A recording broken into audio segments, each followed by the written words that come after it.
what I want for my 100th birthday. I want one of them. And she commissioned one, and she had one built for her farm on her island, and it is 100 millimetres, 10 centimetres shorter, because you can't have two things the same. But you would never know. Okay. Now, everybody hanging on? Beautiful. Well done.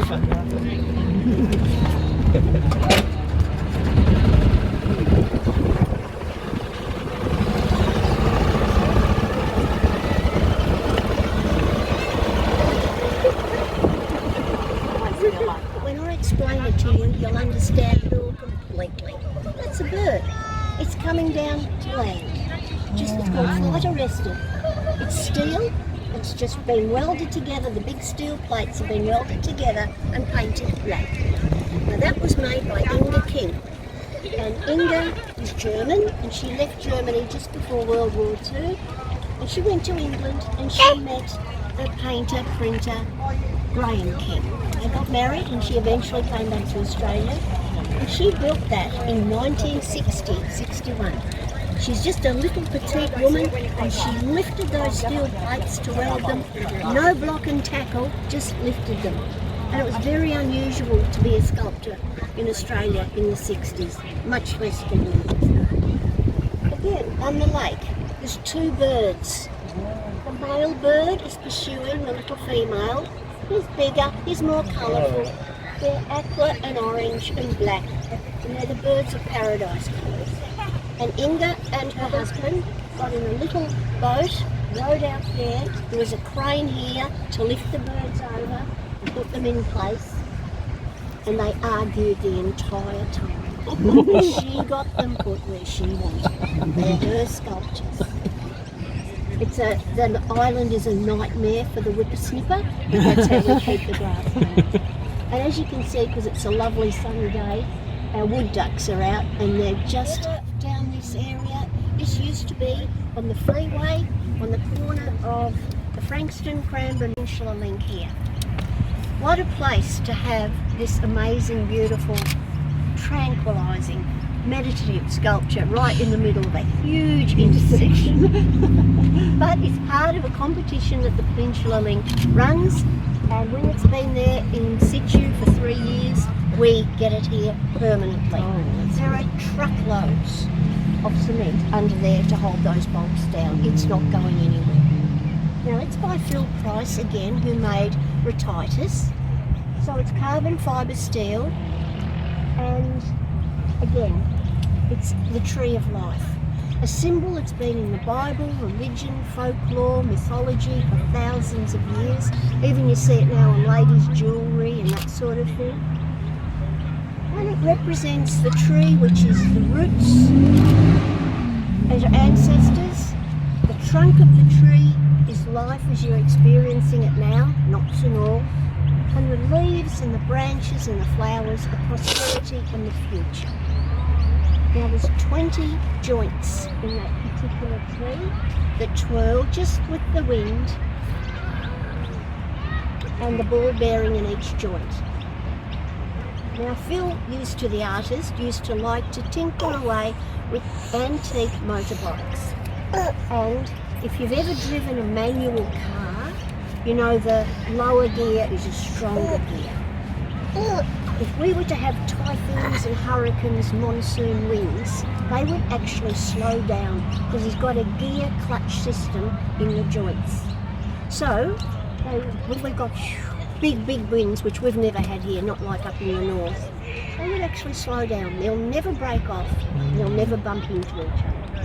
But it's very, very tranquil, and rather than being on the freeway, you saw that little boy giving it a hug, and people, they have picnics under it. We're a bit wet underfoot because we've had a lot of rain here, and photographers love it because you've got the shadows, and so it's a bit like a sundial, you know, with the sun, the shadows are in different places.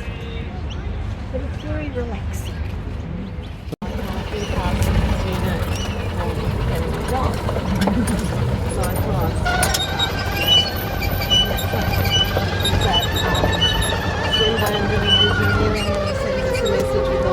Results, which are all like really good. Wow.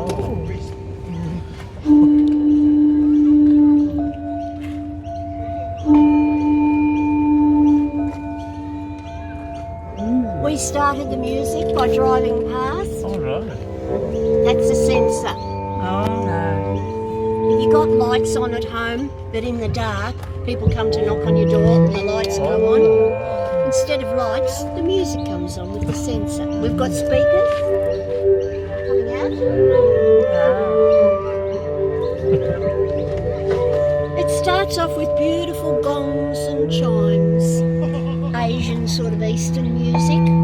Then you hear birds tweeting, and then the symphony orchestra instruments of violins and cellos come in. It's Sydney Symphony Orchestra, as I said. This was made by Terence Plowright. He's a Sydney artist, and he loves science and maths and classical music. Only 5 of those pipes are actually welded to the ground. All the rest are actually welded to each other, so it's all balance, engineering, physics, maths. Stainless steel, and it's called tubular resonance. It's meant to give the idea that it's like pan pipes or organ pipes. Starting up again, because we're here. He first made a glass statue for a shopping centre, and he had been a copy reader for the Woman's Weekly before that, and he just stuck with sculpture after that. It's run by electricity. It's on a 5-minute loop. We'll go for it. Start it up again. Come on, come on. Oh. Thank you. It's slow today, aren't we? Public holiday. It's his holiday too. It's having a nice day in the sun. It's been wet and raining, hasn't it? As we drive past this bush here, you'll see a contraption with plugs and leads, and that's the computer that runs it. We'll say to an artist, would you do a piece for the Clelland Gallery? Or decommissions, which means it's in a particular position, building or something, and it's no longer required and we get offered it. Donations, which is if an artist or somebody donates us a piece, and very, very rarely if we apply for a grant and we buy something, but that's so rare, we don't get many grants.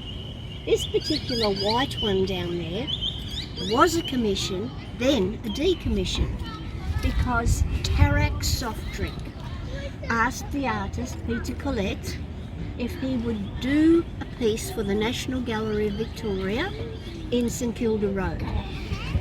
So he thought, Tarak Soft Drink, bubbles, I'll do bubbles. So they're huge, big cement bubbles. The big ones are actually hollow inside, and children get in there and climb and get really loud and it echoes.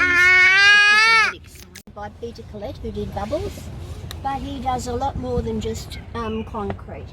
He does bronzes and he does a lot of political figures outside Parliament House. But this one is cement, and it's of the Australian opera singer, Dame Joan Sutherland. And she's doing one of her most famous arias in opera, Lucia de Lammermoor. And this cement nightgown of hers is her wedding nightgown. In the story of Lucia de Lammermoor, that's bride of Lammermoor, it's a bit Romeo and Juliet. She's just got married. This is her wedding night. She looks gorgeous. This is all lace and ruffles. Imagine if it was white marble, it'd be beautiful. And she's singing away because she's just murdered her brand new husband one day. Because she found out that he had been colluding with her family to murder her lover. So she stabbed the brand new husband, sang about it, and went completely insane. It's opera. It only happens in opera. And this is meant to be, it needs a good clean. This is meant to be this red here, all the blood, because she was covered in blood after stabbing the husband. Now, she's hollow. Because of erosion, you can sort of see the base. And she went and modelled for these very significant of Ken's style. He uses them a lot, usually smaller sculptures for indoors. So a lot of people think, gee, I think I've seen that before. but what they've seen is an indoor one. Now, he got 3 stainless steel poles, put them in the ground with 120 stainless steel strings coming off each pole. And they go down and meet 120 Australian river rocks. Each one has a wire tied on from each pole, and they're suspended like that.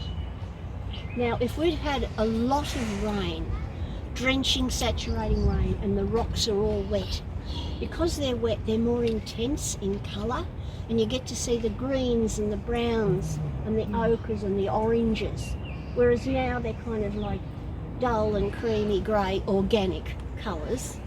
But you know, a piece of material, a tea towel, anything when it's wet, or if you splash your clothes, it looks darker when it's wet. Dries, it looks a little bit more faded out. Now, it works like a sundial as well, because when the sun's in the east of a morning and it's sunny with blue skies, we get 120 shadows more our way, and when the sun comes over to the west, the shadows move. So it's like a sundial. It is called annulus because an annulus is, if you cut a tree trunk and you count the carbon circles, you get a rough idea how old the tree is. So that is like, he said, it's like a time thing with the sundial telling the time, and with the annulus telling how old a tree is. Annulus also means circle in like graphic design. A circle is an annulus.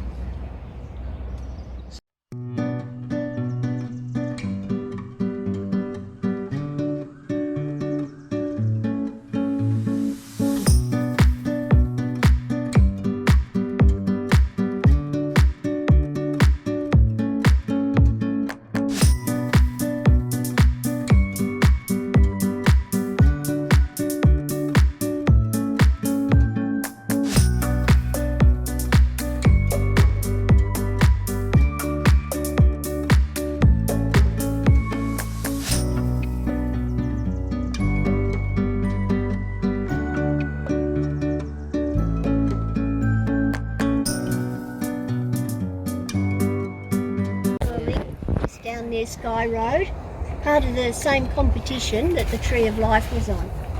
And this is called, Long Live the King is Dead.